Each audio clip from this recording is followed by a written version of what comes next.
Alright, so we're finally getting down to the crux of the biscuit on this LN7 ignition actuator repair. The top actuator rack is the LN7 one that broke. This is the post that actually moves the ignition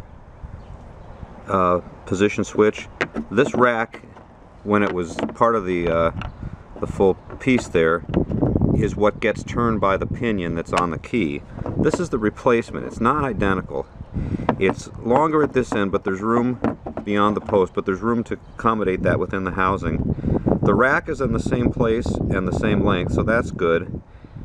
This spring post is the same, and this actuator post is the same. So this is a spare one. Let me show you what it looks like when it's in the when it's installed. So if I can. This is installed in the housing. This is where the key is. So you can tell it's spring loaded like it wasn't when it was broken.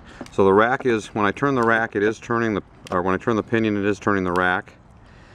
This little doohickey here is deucedly clever. When you pull back, remember to get your key out, you have to push up on this little switch, and that allows the rack to travel further back.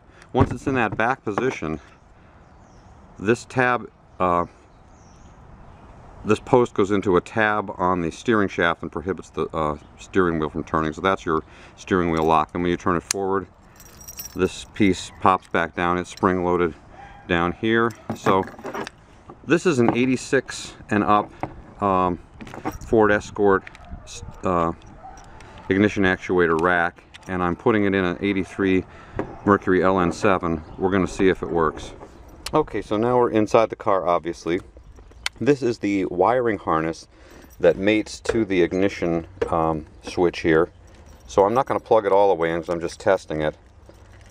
But we're going to see if we can get a start condition out of this, and then see if we can shut it off too. So I've got my key here. So far so good. And we're golden.